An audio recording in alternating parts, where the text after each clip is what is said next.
Saludos fanáticos de la velocidad y del eterno folclore italiano, ese que podría competir con cualquier telenovela de sobremesa. Si alguna vez pensaste que las curvas de Mugello esconden más secretos que el historial de navegación de tu primo, este es tu vídeo. Dale al botón de suscripción, porque hoy vamos a desenterrar una de las tramas más oscuras desde que alguien decidió que fichar otra vez a Jorge Lorenzo por Ducati era buena idea. No, no es chiste, esto es real. O al menos tan auténtico como puede ser cuando Marc Márquez está metido en el asunto y hay billetes italianos volando por los aires. El campeón de Cervera que este 2025 está arrasando como si jugara en modo principiante de un videojuego, aterrizó en Mugello como el rival a batir. Con 7 triunfos en las sprint y 4 en las carreras largas tras 8 fechas disputadas, Marc se había ganado el desprecio, la envidia y el temor de todo el paddock. Pero lo que ocurrió en el trazado toscano fue más intrincado que la curva 5 bajo lluvia, y es que no solo lidera el mundial, sino que lo hace vistiendo de rojo Ducati. Para muchos puristas, eso es como ver a Messi firmando con el Real Madrid. Está tan en sintonía con la Desmosedici que parece haber nacido con ella bajo el brazo. Y eso, amigos, no cayó nada bien entre ciertos sectores que preferirían verlo luchar con una Honda que arrastra más que una caravana cuesta arriba. Pero aquí es donde el asunto se vuelve fascinante. Porque cuando Marc se siente a gusto, cuando encadena victorias como quien colecciona cromos, el resto del paddock empieza a sudar.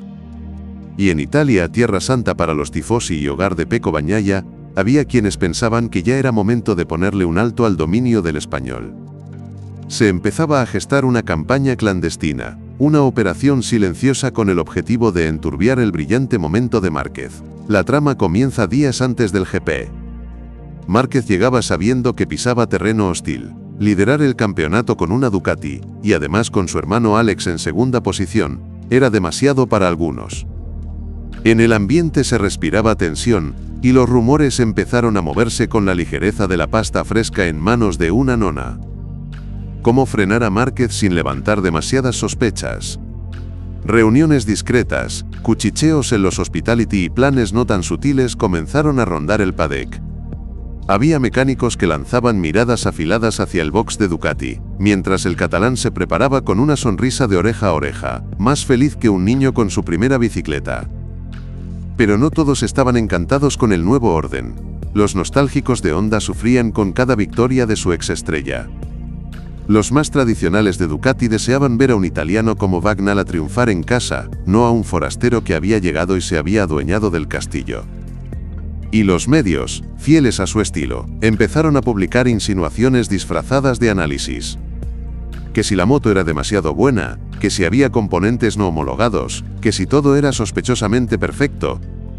El viernes previo al GP, durante la clásica cena de pilotos, el ambiente era más frío que una Ducati en invierno. Las charlas se apagaban cuando Márquez se acercaba. Las risas se volvían falsas, los brindis incómodos, pero Marc, fiel a su estilo, permanecía ajeno al ruido, concentrado en su objetivo, ganar. Entonces comenzó la fase 1 del plan. En los entrenamientos, algunos pilotos empezaron a obstaculizar discretamente las vueltas rápidas de Márquez. No lo suficiente para ser sancionados, pero sí lo justo para alterar su ritmo. Al mismo tiempo, se filtraban supuestas irregularidades técnicas de su moto a medios internacionales, con titulares ambiguos y fuentes anónimas. Todo muy sutil, todo muy italiano. Sin embargo, lo que no calcularon fue que Marc no solo es hábil con el manillar, sino también inmune a las artimañas mentales. En la rueda de prensa previa a la clasificación respondió con ironía y elegancia a las preguntas sobre las acusaciones. La única irregularidad que veo es que alguien se sorprenda de que sepa pilotar una Ducati. Y llegó la Q2.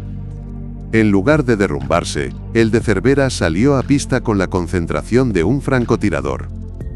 Esquivó el tráfico como si tuviera GPS interno, encontró líneas nuevas donde otros veían muros y firmó una pole position antológica, batiendo el récord del circuito y dejando al paddock en silencio. El sábado cerró con victoria psicológica para Marc, pero el plato fuerte estaba por venir. El domingo amaneció con olor a guerra. Mientras otros sudaban en sus garajes, Márquez paseaba tranquilo, confiado, como quien ya ha leído el guión y sabe el final. Los últimos intentos de presión llegaron en la vuelta de formación, con gestos y maniobras forzadas, pero Mark no mordió el anzuelo, mantuvo la calma. Y cuando las luces del semáforo se apagaron, salió disparado como un misil.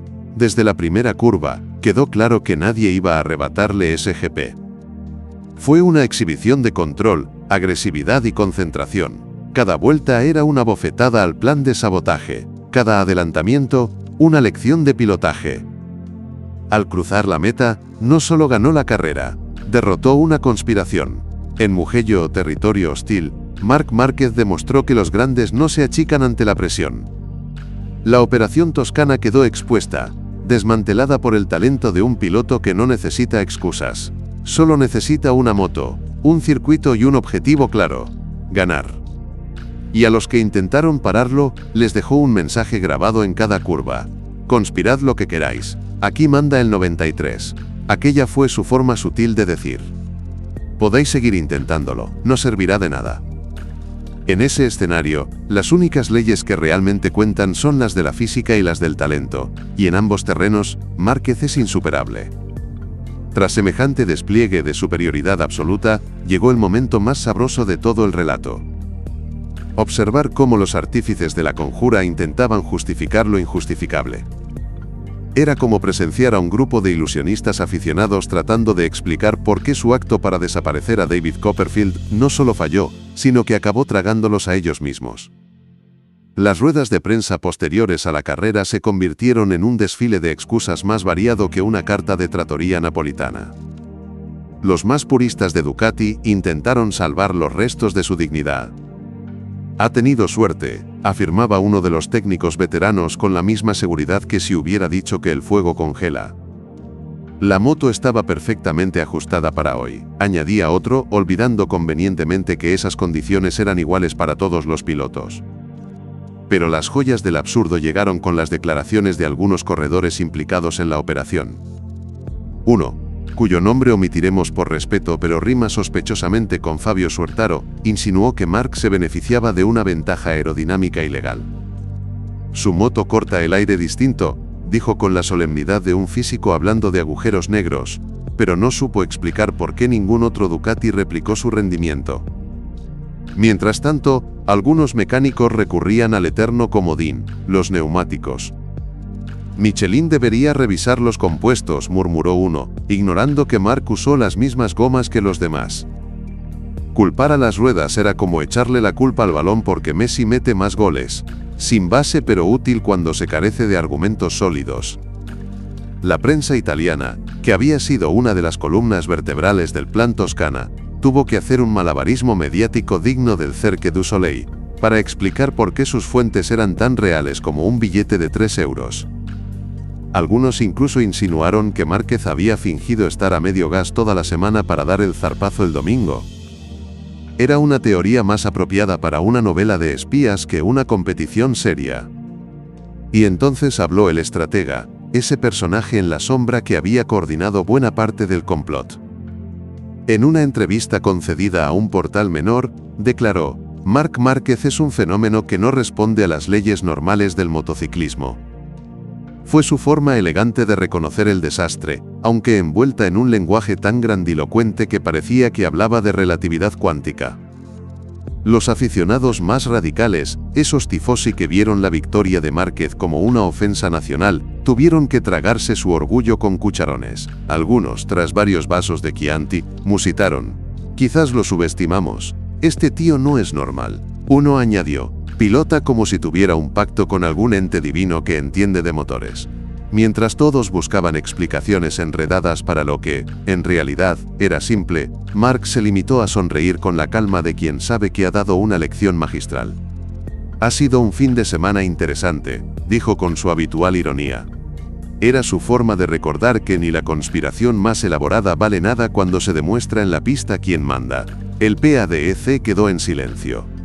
No por falta de palabras, sino porque ya no hacía falta decir nada más. El asfalto de Mugello había hablado. Los conspiradores se esfumaron como murciélagos sorprendidos por el amanecer, cada uno a su rincón a lamerse las heridas. Los días posteriores fueron como el aire después de una tormenta. Más claro, más limpio, con todo en su sitio. El universo MotoGP, normalmente lleno de egos, habladurías y tensiones, se quedó mudo. No por derrota, sino por respeto. Márquez, que llegó a Mugello siendo el líder y el blanco de la mayor operación de sabotaje de la temporada, se fue de allí convertido en algo más.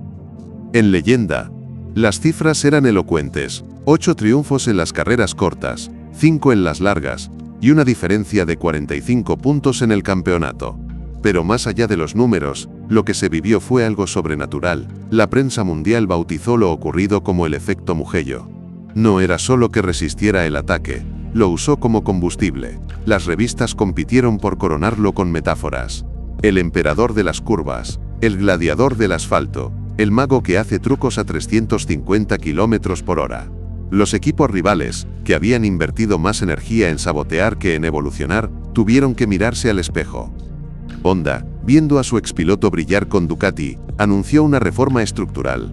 Yamaha dejó de buscar culpables y decidió ponerse a trabajar. Los pilotos involucrados en la trama se encontraron más incómodos que un gato en la bañera. Algunos optaron por el silencio, otros fingieron conversión súbita al fair play.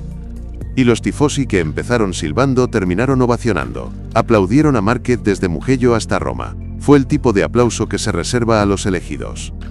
Las redes estallaron, memes, tributos, hashtags como #MarcInvencible o #Lección de Mugello. Los vídeos de sus adelantamientos se volvieron virales. El mundo redescubría el gozo de ver a un maestro en acción. Pero quizás, lo más valioso, fue la enseñanza que dejó. El verdadero talento no puede ser saboteado. La grandeza genuina no entiende de trampas. Márquez convirtió un intento de traición en su obra maestra. Si esto fuera una película, acabaría cabalgando su Ducati al atardecer. Pero esto es mejor, es realidad. Una leyenda viva que no necesita efectos especiales para asombrar. Después de Mugello, Márquez no solo sigue en camino a su 7ª corona, sigue demostrando por qué es el rey absoluto del motociclismo moderno. Y si algo aprendimos, es que si quieres sobrevivir en MotoGP, nunca pero nunca, cabrees al león de Cervera.